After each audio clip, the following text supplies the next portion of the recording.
Baik jamaah sekalian. Mari kita awali majelis kita, ta'alum kita, kajian kita dengan membaca basmalah. Bismillahirrahmanirrahim. Assalamualaikum warahmatullahi wabarakatuh. Innal hamdalillah nahmaduhu wa nasta'inuhu wa nastaghfiruh. Wa na'udzu billahi min shururi anfusina wa min sayyiati a'malina may yahdihillahu fala mudilla lahu wa may yudlilhu fala hadiyalah. Walhamdulillahilladzi qad amarana bil ittihadi wat ta'awun wa nahana an tafarruqi wa tanazu. Asyhadu an la ilaha illallah wahdahu la syarikalah wa asyhadu anna Muhammadan abduhu wa rasuluhu la nabiyya wa la rasula ba'da. Fa ya ibadallah usikum wa nafsi bi taqwallah wa ittiba'i sunnah wa ijtanibul bid'ah wal istiqamah kama qala salaful ummah. Tibkan bi qoulihi ta'ala a'udzu billahi minasyaitonir rajim ya ayyuhalladzina amanu taqullaha haqqa tuqatih wa la tamutunna illa wa antum muslimun. Ya ayyuhalladzina amanu taqullaha wa qulu qawlan sadida yuslih lakum a'malakum wa yaghfir lakum dzunubakum wa may yuti wa rasulahu faqad faza fawzan 'azima. Wa qala Rasulullah sallallahu alaihi wasallam wa kunu ibadallahi ikhwana. Saudaraku seiman, hamba Allah yang cinta pada kebaikan dan kebenaran, yang selalu mengharapkan keridhaan Allah Subhanahu wa taala. Syukur alhamdulillah hingga hari ini Allah Subhanahu wa taala masih memberi kita kekuatan, kesehatan, kesempatan, ilmu, umur, waktu, rizki, nikmat yang besar dan nikmat yang terbesar, terutama ditakdirkannya kita oleh Allah dalam Islam dan iman. Dan ini adalah tiket awal untuk menuju surganya Allah Subhanahu wa taala, sebagaimana Allah nyatakan di dalam firman-Nya, wassalamu ala manittaba'al huda. Wassalamu ala manittaba'al huda. Keselamatan itu Allah akan curahkan, limpahkan, berikan bagi orang-orang yang mengikuti petunjuk hidayah Allah Subhanahu wa taala. Karena itu pastikan semua kegiatan, aktivitas yang kita lakukan niatkan betul-betul untuk ibadah kepada Allah. Karena hidup dan kehidupan ini tidak ada arti dan nilainya kecuali kita gunakan untuk ibadah kepada Allah. Wa ma khalaqtul jinna wal insa illa liya'budun. Tidak aku ciptakan jin dan manusia, kata Allah, melainkan hanya untuk beribadah kepada Allah Subhanahu wa taala. Kemudian jangan pernah lupa dan melupakan diri untuk senantiasa berdoa, meminta kekuatan, rahmat, pertolongan kepada Allah. Karena juga pada hakikatnya tanpa kekuatan, rahmat, pertolongan dari Allah Subhanahu wa taala kita enggak bisa berbuat apa-apa. Masya Allah, la haula wala quwata illa billah. Kita bersyukur kepada Allah, alhamdulillah kita dibuat senang, ya, dimampukan oleh Allah bisa menjaga sholat berjamaah di masjid. Karena memang orang yang beriman itu imaratul masjid, memakmurkan masjid. Ditambah lagi dengan thalabul ilm, menuntut ilmu.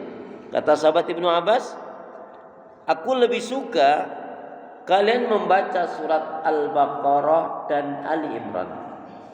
Sekali lagi, aku lebih suka kalian membaca surat Al-Baqarah dan Ali Imran atau surat ayat yang mana saja dengan pengertian dan pemahaman yang baik dan benar ketimbang sekedar kalian khatam tetapi tidak paham.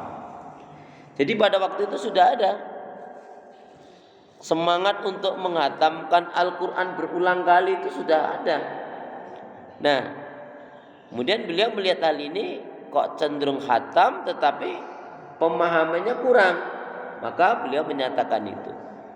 Hendaknya, ya, aku lebih suka kalian membaca surat Al-Baqarah dan Ali Imran atau surat ayat yang mana saja dengan pengertian dan pemahaman yang baik dan benar ketimbang hanya sekedar khatam tetapi kalian tidak paham. Alhamdulillahirabbil alamin. Allahumma shalli ala Muhammad, Allahumma shalli ala Muhammad. Bersyukur kita kepada Allah karena dengan banyak bersyukur Allah akan tambah berkah karunia-Nya. Tapi kalau kufur azab Allah amatlah pedih. La in syakartum la azidannakum wa la in kafartum inna adzabi lasyadid. Jikalau kalian mensyukuri nikmat-nikmatku, kata Allah, Allah akan tambah berkah karunia-Nya. Kalau kalian kufur, sungguh azabku amatlah pedih. Ma yaf'alullahu bi'adzabikum in syakartum wa amantum wa kana Allahu syakiran alima. Tidaklah Allah akan menyiksa kalian, tidaklah Allah akan mengazab kalian jika kalian benar-benar bersyukur dan beriman kepada Allah Subhanahu wa taala. Sekali lagi, karena itu doa minta kita semoga hati, iman, ibadah, akhlak dan ilmu. Sekali lagi, doa minta kita semoga hati, iman, ibadah, akhlak dan ilmu yang Allah berikan kepada kita hendaknya menjadikan kita bisa lebih baik daripada hari-hari sebelumnya. Bisa memberikan kebaikan dan manfaat yang banyak pula untuk diri, keluarga, teman, sahabat, saudara, tetangga dan orang lain. Dan insya Allah dengan semangat fastabiqul khairat, berlomba-lomba di banyak kebaikan, dan dengan istiqomah yang kita minta akhir kehidupan kita mati dalam keadaan husnul khatimah. Amin ya rabbal alamin. Kenapa ya? Kenapa?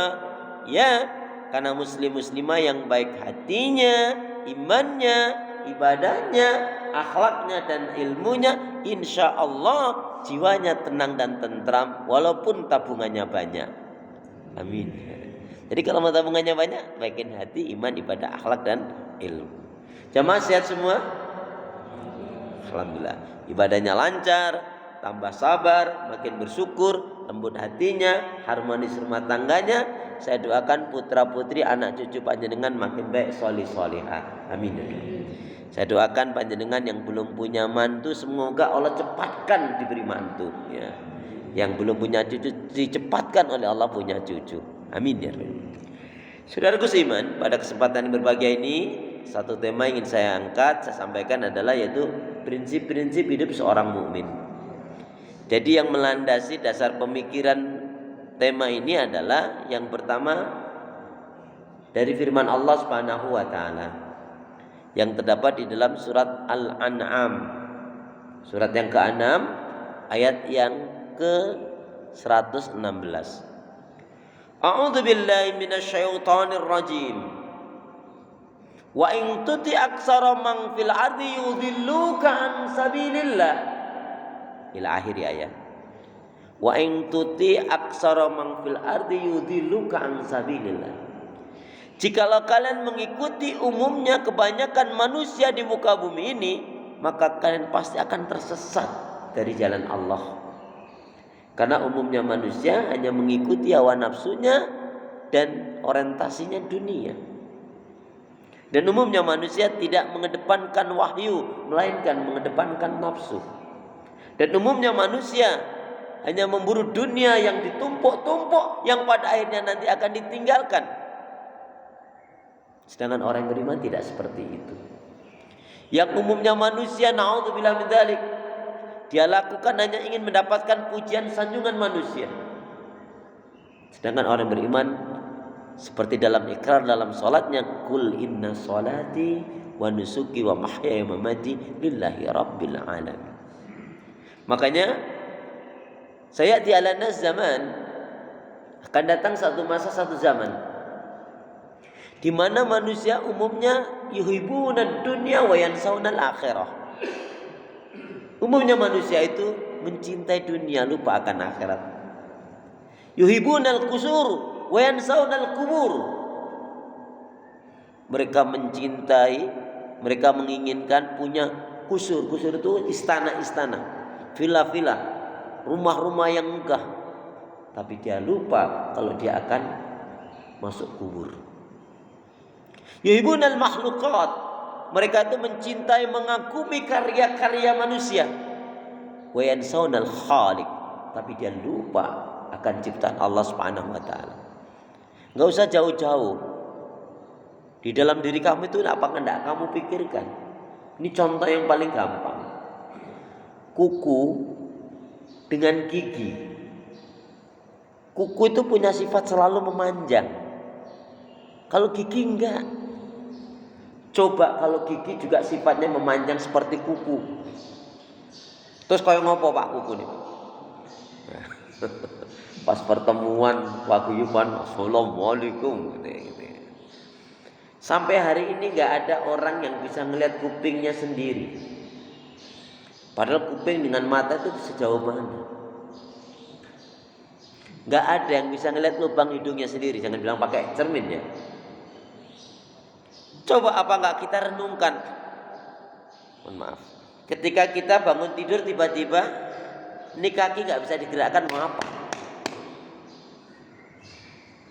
Saya ini agak tingklang sedikit ini karena kemarin ada insiden ya, naik motor.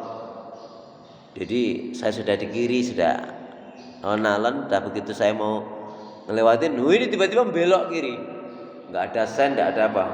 Ya sudah. Ya, saya terpaksa nabrak ya, saya kejatuhan motor saya. Ya alhamdulillah. Bapak ini gimana? Malah kemarin jalan. Kamu belok nggak pakai sen? Enggak kok. Begitu dicetek, emang nggak ada sennya. Ya, mungkin belum banyak orang lain terus kabur dia. Ya wis lah. Memang begitulah hidup itu, tak selamanya indah, langit tak selalu cerah. Ya. Saya terus astagfirullah. Memang kadang-kadang orang itu diuji sabar itu memang harus dengan keadaannya. Ya. Alhamdulillah jamaah sekalian, saudara seiman. Alhamdulillah. Dan kebanyakan manusia mengagumi akalnya, rakyunya, pendapatnya, dia lupa akan sabda Nabi Sallallahu Alaihi Wasallam. Kemudian dalam surat Hud, nah ini surat Hud Pak, saya mau tanya, dulu panjenengan waktu istrinya hamil yang dibaca surat apa? Yusuf. Kenapa Pak? Biar ganteng ya. Sebenarnya masalah ganteng dan cakep, lihatlah bahannya. Apakah kalau waktu hamil yang dibaca surat Al-Baqarah? Al-Baqarah artinya apa? Sapi betina. Kok yang dibaca surat Yusuf, kok yang dibaca enggak surat Muhammad? Bukankah Nabi Muhammad khataman nabiyyin wal mursalin, penutup para nabi dan rasul, ahlus syafa'ah? Bukankah Nabi Muhammad yang mendapatkan julukan rahmatan lil alamin? Bukankah Nabi Muhammad yang Allah nyatakan wa innaka la'ala khuluqin azim, yang memiliki kemuliaan akhlaknya yang sangat budi luhur? Kok yang dibaca bukan surat Muhammad? Surat Hud ini kan sebelum surat Yusuf.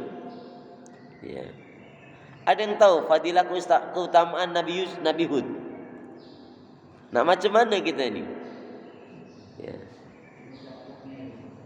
Ya, Nabi Hud itu seorang nabi dan raja yang gagah dan kaya. Cuman tak setenar Nabi Yusuf. Ya, tak setenar nabi yang lainnya.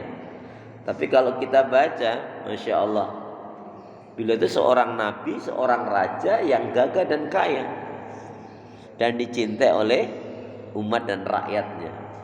Masya Allah. Baik, di dalam surat Hud, surat yang ke-11 ayat yang ke-113, Allah Subhanahu wa taala berfirman, A'udzubillahi minasyaitonir rajim.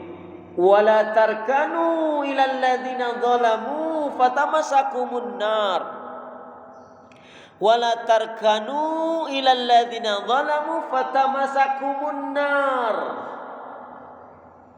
Surat 11 ayat 113 yang artinya, janganlah kamu condong-cenderung aja nggak boleh, apalagi muji-muji, nyanjung-nyanjung, ngebelain orang-orang yang berbuat kezaliman. Siapa orang yang berbuat kezaliman itu? Yang cenderung pada kesyirikan, yang cenderung pada kekafiran, yang memiliki sifat-sifat kemunafikan, yang suka melanggar hukum aturan syariat Allah Subhanahu wa taala, yang suka tipu-tipu, ya. Yang suka ketika dia menjadi pemimpin pejabat menyusahkan dan mensengsarakan umat dan rakyat, yang enggak jujur dan enggak amanah. Itulah di antara macam bentuk-bentuk kezaliman yang dilakukan oleh seseorang, walaupun mutlak kezaliman yang besar adalah asyirku. Inna syirka la dzulmun 'adzim. Kalau ada orang seperti ini kok kita kagumi, maka hati-hati, mengagumi orang seperti ini fata masakumun nar, kata Allah, bisa menyebabkan diri kita kesentuh api neraka. Makanya dalam surat At-Taubah, kalau ada seorang muslim dia kok mengagumi orang kafir karena hartanya, karena prestasinya, karena kekayaannya yang sifatnya duniawiyah, dan dia tidak menambahkan sayang dia belum dapat hidayah, atau kita tambahkan semoga dia diberi hidayah oleh Allah Subhanahu wa taala. Kalau tidak kata-kata itu kita tambahkan, maka itu menyebabkan diri kita dosa. Contoh, kurang apa hebatnya Qarun dengan kekayaan yang melimpah ruahnya, tapi akhirnya dihancurkan oleh Allah karena kesombongannya. Karena kenapa? Kalau kita menceritakan mengagumi keadaan seseorang yang dengan kekayaannya, dengan prestasinya, tapi sifatnya duniawi, itu bisa merusak hati orang yang kita ajak cerita, dan itu bisa merusak hati kita sendiri. Seperti halnya Ubaidillah. Sebelum hijrah dia mengatakan kepada Nabi, orang yang pertama kali murtad dari umatnya Rasulullah, ya Rasul, ayo jangan takut, Allah pasti tolong kita, ayo kita hijrah, ayo kita jihad. Ini sudah banyak sahabat yang disiksa ya Rasul. Gagahnya seperti itu. Kan Rasul tidak melakukan sesuatu kecuali atas petunjuk hidayah Allah. Wa ma yantiqu 'anil hawa in huwa illa wahyu yuha. Tidaklah ini dikatakan diperbuat oleh Nabi kecuali atas bimbingan wahyu dari Allah Subhanahu wa taala. Dan pada saat itu belum ada perintah hijrah maupun jihad. Yang ada kufu aidiakum, cegah tahan. Kuatkan kesabaranmu. Kuatkan persatuanmu. Dirikanlah salat. Kemudian apa? Pahami Al-Quran. Orang-orang yang diberi kelapangan rezeki, kekayaan, gunakan hartamu untuk membantu saudara muslim mukmin. Terutama paling banyak hal ini adalah sahabat Abu Bakar As-Siddiq radhiyallahu anhu, yang membebaskan banyak sekali dari kalangan budak-budak yang dia sudah Islam tetapi masih statusnya budak. Kecuali sahabat Utsman. Sahabat Utsman radhiyallahu anhu itu orang kaya, memang orang kaya. Sejak dulunya memang kaya. Itu wasilah berkat dakwanya sahabat Abu Bakar As-Siddiq, beliau masuk Islam. Jadi memang ada dalam nuansa ibadah dakwah itu juga ada kaitannya. Karena yang mendakwainya orang kaya, sahabat Abu Bakar itu lebih kaya daripada sahabat Utsman, ya, dan dia terkenal keluarga yang terpandang. Maka ketika sahabat Utsman didakwai oleh sahabat Abu Bakar itu, ya, hanya menanyakan beberapa hal saja tentang Allah, ya, tentang Nabi, dan tentang Al-Quran. 3 hal yang ditanyakan oleh sahabat Utsman, ya, dan itu semua adalah masuk nalar akalnya sahabat Utsman. Maka kemudian beliau menyatakan keislamannya, ya. Dan salah satu hadis yang diriwayatkan oleh sahabat Utsman, An Utsmani radhiyallahu anhu qala Rasulullah sallallahu alaihi wasallam, khairukum man ta'allamal Qur'ana wa 'allamahu. Sebaik-baiknya di antara kalian adalah yang belajar Al-Qur'an dan mengamalkannya, tentunya juga mengajarkannya dan mengamalkannya. Allah a'lam bishawab. Singkat kembali cerita jamaah sekalian, akhirnya apa? Ketika ada perang hijrah, Ubaidillah yang semangat pergi ke Ethiopia Habasa itu, apa yang terjadi? Enggak tahan lama, Pak.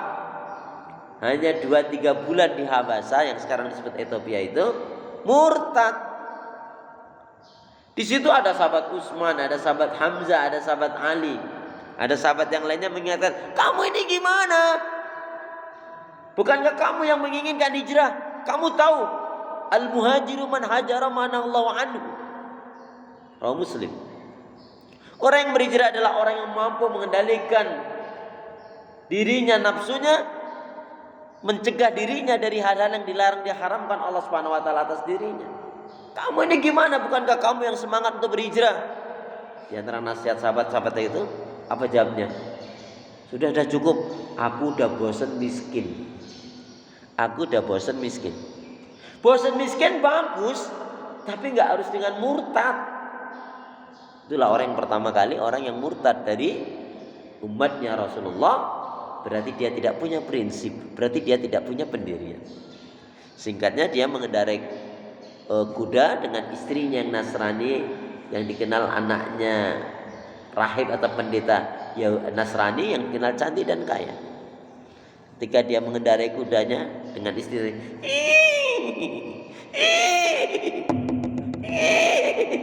kudanya berontak ngamuk. Kemudian Ubaidillah terjatuh dan kuda itu menginjak-injak kepalanya Ubaidillah sampai pecah. Itu orang yang pertama kali murtad dari umatnya Rasulullah. Tidak ada jaminan jamaah sekalian. Meskipun ikrar syahadatnya pegang tangan Rasulullah, asyhadu alla ilaha illallah wa asyhadu anna Muhammad Rasulullah, pegang tangan Rasulullah, melihat wajah Rasulullah, sering membacakan ayat-ayat Al-Quran dibacakan oleh Rasul. Enggak ada jaminan. Contohnya si Ubaidillah, dia mati di dalam keadaan kafir murtad. Ya. Makanya kita bersyukur kepada Allah Subhanahu wa taala. Allah memberikan hidayah Islam dan iman ini harus kita jaga, kita rawat, kita pelihara, kita pertahankan. Makanya di mana saja kita berada ingat 2 ayat. Kalau ada yang menyimpulkan, ya, di mana kamu berada ingat 3 ayat. Artinya ingat 3 ayat ini dikaitkan dengan Allah. 1, wala tamutunna illa wa antum muslimun. Jangan kamu mati kecuali dalam keadaan Islam, kecuali dalam keadaan iman. 1, surat Ali Imran 102. Wala tamutun ya ayyuhalladzina amanu taqullaha haqqa tuqatih wala tamutunna illa wa antum muslimun. Jangan kamu mati kecuali dalam keadaan Islam, iman. Yang kedua surat Al-Hijr. Surat Al-Hijr ya, surat yang ke-15 ayat yang terakhir, ayat yang ke-99. Wa'bud rabbaka hatta ya'tiyakal yakin. Wa'bud rabbaka hatta ya'tiyakal yakin. Beribadahlah kamu kepada Allah sampai datangnya ajal kematian. Nah, ini juga menunjukkan ayat ini mengajarkan kepada kita seorang muslim harus pegang prinsip itu. Ya. Kemudian satu ayat lagi yang ini menjadi sunnah. Saya nggak tahu jamaah sudah mempraktekkan atau belum. Ya, kalau belum mempraktekkan mungkin belum tahu. Kalau sudah tahu tapi juga nggak meraktekin, ya saya nggak bilang sungguh terlalu, nggak sih ya.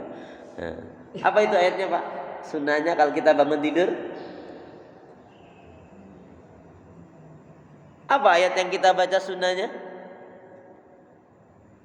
Ya Allah, Masya Allah, Astagfirullahaladzim, innalillahi wa inna ilaihi rajiun. Jangan sampai saya bilang begitu. Apa sunnahnya? Ketika kita bangun tidur atau terbangun di malam hari, PR ya. Kalau di tempat lain saya tanya, mana ayatnya? Ayatnya gimana bunyinya? Malah gini, udah diam aja. Nanti mesti ustaznya jelasin katanya. Jadi alladzina yadhkurunallaha qiyaman wa qu'udan. Inna fi khalqis samawati wal ard. Nanti lihat tolong. Surat Al Imran, surat yang ketiga ayat 190 191. Ustadz, saya kalau nggak hafal itu gimana? Paling tidak ketika kita bangun tidur setelah mengucapkan alhamdulilladzi ahyana ba'da ma amatana wa ilaihi nusur. Saya belum hafal itu, coba renungkan isi ayat itu. Baca 3, 5 kali, 10 kali sampai ngerti kita. Sesungguhnya penciptaan langit dan bumi itu tidak ada sia-sianya. Ya. Kemudian diajarkan kita alladzina yadhkurunallaha qiyaman wa qu'udan wa ala junubihim. Bahasa zikrullah itu mantap sekali. Bahasa zikir itu apa? Coba indah sekali. Yaitu orang-orang yang mengingat Allah dalam keadaan berdiri kah, duduk kah, berbaring kah, dalam segala hal. Siapa yang dia mengingat Allah dalam keadaan ramai, Allah pun mengingatnya. Dalam keadaan sedia pun diingat, Allah akan mengingatnya. Bahkan Allah akan memuji menyanjung orang-orang yang mengingat Allah dimanapun berada. Dalam di kalangan langit akan diceritakan Allah memuji orang yang mengingat Allah Subhanahu wa taala. Baik, itu dasarnya dari Al-Qur'an, sedangkan dari hadis Nabi ya. La takunu ima'a. Jangan kamu menjadi orang yang ima'ah, pelin-pelan, enggak punya prinsip, enggak punya pendirian. Yang mengatakan kalau orang-orang berbuat baik, saya akan berbuat baik, orang lain juga berbuat baik kok. Tapi kalau orang berbuat dosa maksiat, dia pun melakukan maksiat dan dosa. Orang lain juga berbuat maksiat dosa kok. Tapi apa kata Nabi? Wattinu anfusakum. Wattinu anfusakum. Tapi jadilah engkau orang yang berprinsip, punya pendirian. Yang mengatakan kalau orang berbuat baik, saya akan berbuat baik. Tapi saya berbuat baik bukan karena orang lain berbuat baik, tapi karena fitrahnya Allah Subhanahu wa taala mewajibkan saya untuk berbuat baik. Bahkan saya akan mengajak kebaikan itu, saya akan berbuat lebih baik daripada umumnya manusia berbuat baik. Tapi yang saya lakukan semata-mata mengharapkan keridhaan Allah. Kalau orang berbuat keburukan dan kejahatan, saya tidak akan lakukan keburukan kejahatan itu karena merusak hati dan iman. Dan itu dibenci oleh Allah Subhanahu wa taala. Kalau saya tidak mampu mencegah keburukan kejahatan itu, tapi saya tidak mau mengikuti keburukan kejahatan itu. Inilah digambarkan orang yang memiliki prinsip. Yang tadi kata Nabi apa? La takuna ima'ah. Jangan kalian menjadi orang yang pelin-pelan, tidak punya prinsip, tidak punya pendirian. Watinu anfusakum. Tapi jadilah kau orang yang memiliki prinsip dalam kehidupan ini. Allah a'lam bishawab. Baik jamaah sekalian, kemudian dalam satu riwayat ada seorang bapak dengan seorang anak. Saya nggak hafal matan hadisnya. Riwayatnya singkatnya begini. Jadi ada seorang bapak dengan seorang anak yang ingin menjual keledainya.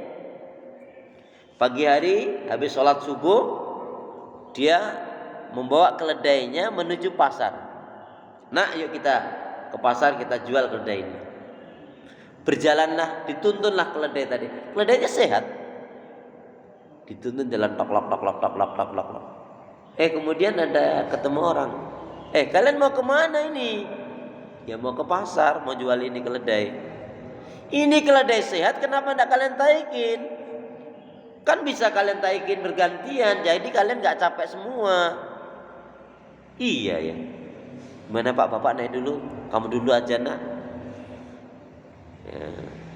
Enggak, kamu dulu aja nak. Nah, nanti kalau udah agak capek Bapak naiklah anaknya. Jalan tok lok. Ketemu orang, anak kurang ajar kamu, gak sopan kamu.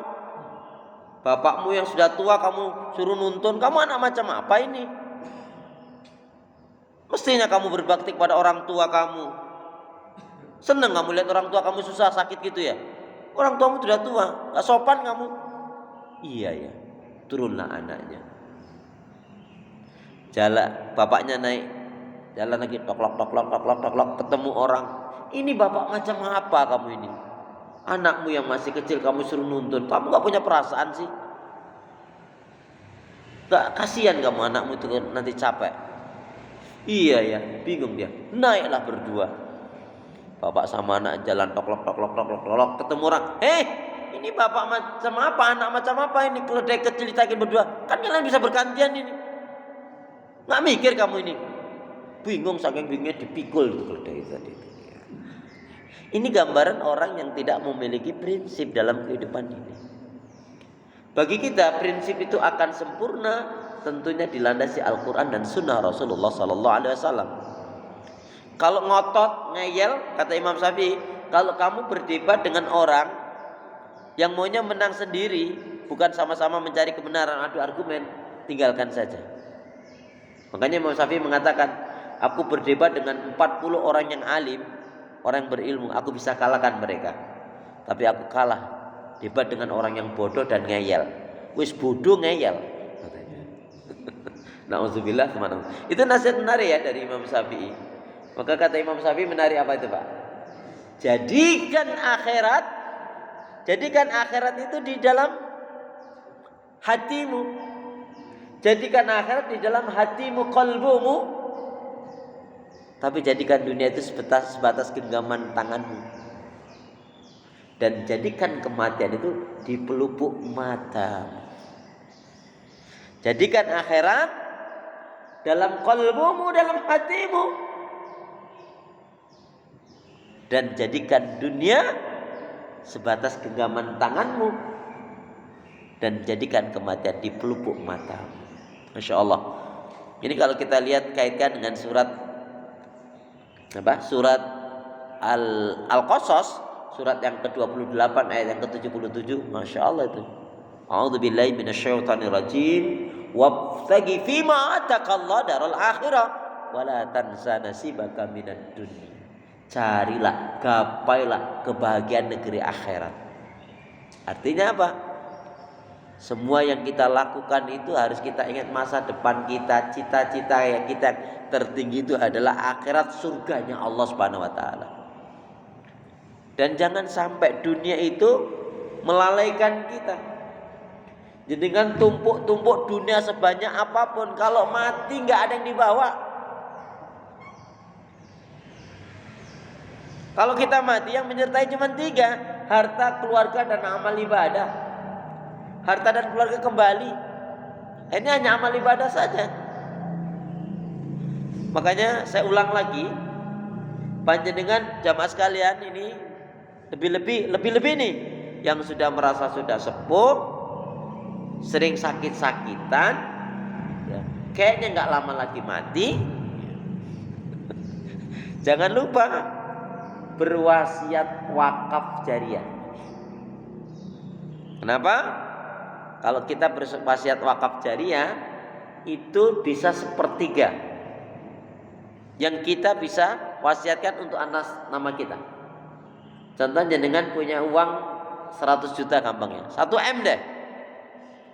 Rumah, kendaraan dan lain sebagainya nilainya 1 M. Itu bisa diwasiatkan yang 1/3-nya paling nggak 300 jutanya. Untuk panjenengan sendiri. Kenapa? Karena yang perlu kita baikin, kita senangin, kita senangkan, kita bahagiakan, kita cintai adalah diri kita sendiri ketika menghadap Allah dengan bekal yang terbaik. Dan bekal yang terbaik itu adalah salah satunya adalah wakaf jariah. Berwasiat wakaf jariah.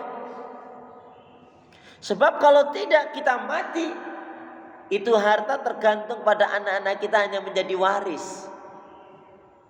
Saya yakin gak mungkin rasanya anak kita akan lebih banyak dari nilai yang kita mewasiatkan tadi. Waris udah untuk bacaan aja. Ya kalau anaknya solih-solihah, ya dia akan bilang begini, kakak mau wakaf atas nama ayah, abi, bapak berapa ya? Bapak itu sudah banyak amalnya, kakak kayaknya cuma 10 juta aja deh. Ya udah kalau gitu aku 5 juta aja kak. Rasanya nggak mungkin senilai 1/3 yang akan kita sedekahkan.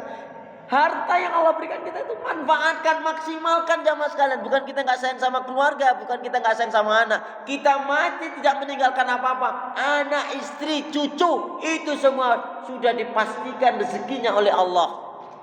Tapi berapa banyak yang dia mewariskan, dengan warisan yang banyak malah menjadi perebutan, menjadi perselisihan, bahkan sampai ada berbunuh-bunuh gara-gara rebutan waris.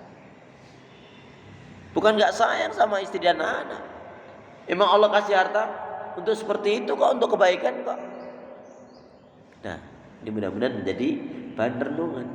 Sekali, harta yang kita wasiatkan untuk wakaf jariah atas nama kita, inilah yang diantara yang nanti akan menjadi cahaya penolong kita di alam kubur nanti. Tapi kalau enggak, ya sudah. Jadi dengan berarti mengambil pilihan itu, ya silakan. Tapi rasanya nggak mungkin, ya. Kalau dikecilkan nilainya 100 juta misalkan, bisa 30 juta kita wakafkan, wasiat wakaf atas nama kita. Kalau enggak, ya sudah, hanya untuk waris. Ya, Allah a'lam bishawab.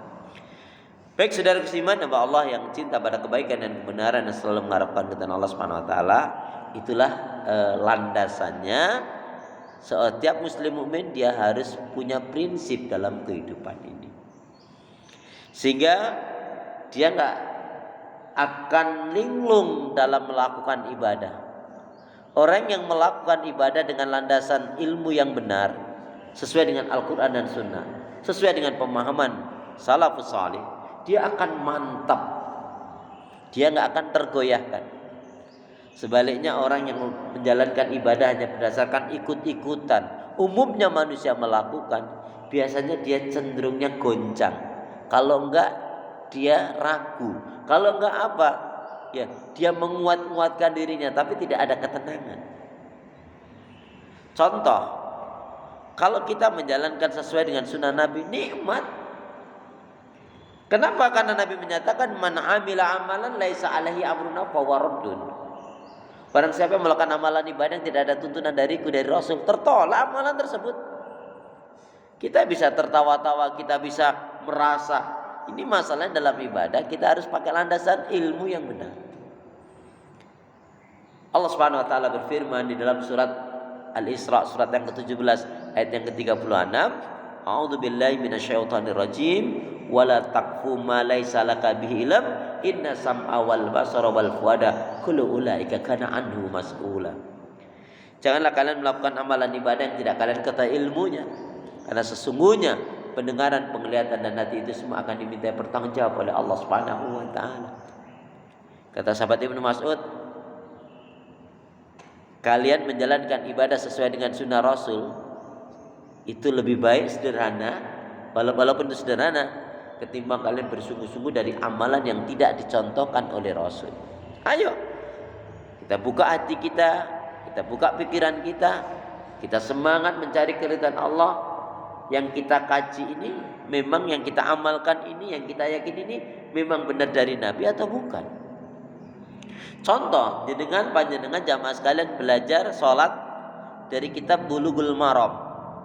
Betul-betul dari kitab Bulughul Maram. Buka itu kitab tuh. Contohnya, kalau takbir yang dicontohkan Nabi ada dua cara. Allahu Akbar sebahu, Allahu Akbar setelingnya.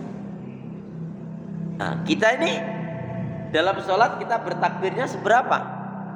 Seperut. Kemudian meletakkannya di ulu hati atau di perut. Nggak masalah, tapi kita harus ngerti dasar landasan ilmunya. Ya. Karena yang dinilai oleh Allah Subhanahu wa taala jelas amalan kita adalah amalan yang landasan ikhlas lillahi taala dan ittiba'ur rasul. Ngikuti tuntunan Rasul. Bahkan dengan jelas dan tegas Allah menyatakan jaminan garansi yang Allah berikan kepada orang yang ibadahnya, orang yang cintanya betul kepada Nabi. Salah satu cinta kepada Nabi dibuktikan dengan melakukan amalan ibadah. A'udzu billahi minasyaitonir rajim. Qul in kuntum tuhibbunallaha fattabi'uni yuhibbukumullah wa yaghfir lakum dzunubakum wallahu ghafurur rahim. Ada dua jaminan garansi yang Allah berikan kepada kita dalam masalah ibadah manakala ibadah kita, ibadah siapapun mengikuti tuntunan Rasul. Katakanlah ya Muhammad, Ali Imran ayat 31, katakanlah ya Muhammad pada umatmu, jikalau kalian benar-benar mencintai Allah, ikuti aku, yaitu ikuti Rasul. Jika ibadah yang kita lakukan, kehidupan kita, perilaku kita, mencari nafkah rezekinya, membina rumah tangganya, membimbing membina anaknya, bermuamalahnya, berbisnisnya sesuai dengan tuntunan Rasul, mengikuti Rasul apa? Dua jaminan yang Allah berikan kepada kita. Apa itu? Yang pertama, yuhibbukumullah, maka Allah akan mencintai kita semua. Aminnya mana? Lama banget sih ya. Jadi dua jaminan garansi yang Allah berikan kepada kita jika ibadah kita mengikuti tuntunan Rasul, kehidupan Rasul. Yang pertama, yuhibbukumullah, Allah akan cintai kita. Yang kedua, wa yaghfir lakum dzunubakum, Allah akan ampuni kesalahan dan dosa yang kita lakukan. Amin ya rabbal alamin. Baik, untuk pagi ini kita cukupkan dulu sebagai mukadimahnya. Jadi itu landasan materi, yaitu prinsip-prinsip hidup seorang mukmin, ya. Jadi jangan sampai kita ngaku seorang mukmin tapi kita ternyata kehidupan kita jauh dari Islam. Kenapa? Kita sudah berdoa, Allahumma khtim lana bil Islam, wahtim lana bil iman, wahtim lana bi husnil khatimah. Ya Allah, akhirilah kehidupanku, ya Allah, akhirilah kehidupan kami dengan Islam, akhirilah kehidupan kami dengan iman, akhirilah kehidupan kami dengan husnul khatimah. Bagaimana mungkin kita akan mati dalam Islam dan iman kalau kita tidak memahami Islam, tidak mengerti tentang Islam yang sebenarnya? Bagaimana mungkin kita akan mati dalam badan iman? Iman aja kita nggak ngerti. Satu contoh jamaah sekalian, bicara iman, itu yang semestinya kita lakukan ada berapa ciri-ciri orang beriman? Siapa musuhnya orang beriman? Bagaimana perilakunya orang beriman? Ya, apa saja yang merusak iman? Dan apa saja yang menjadikan suburnya iman? Apa balasannya orang yang beriman? Apa akibatnya kalau nggak beriman? Itu kalau kita sudah mengerti itu kita akan iman. Oh, orang beriman itu ciri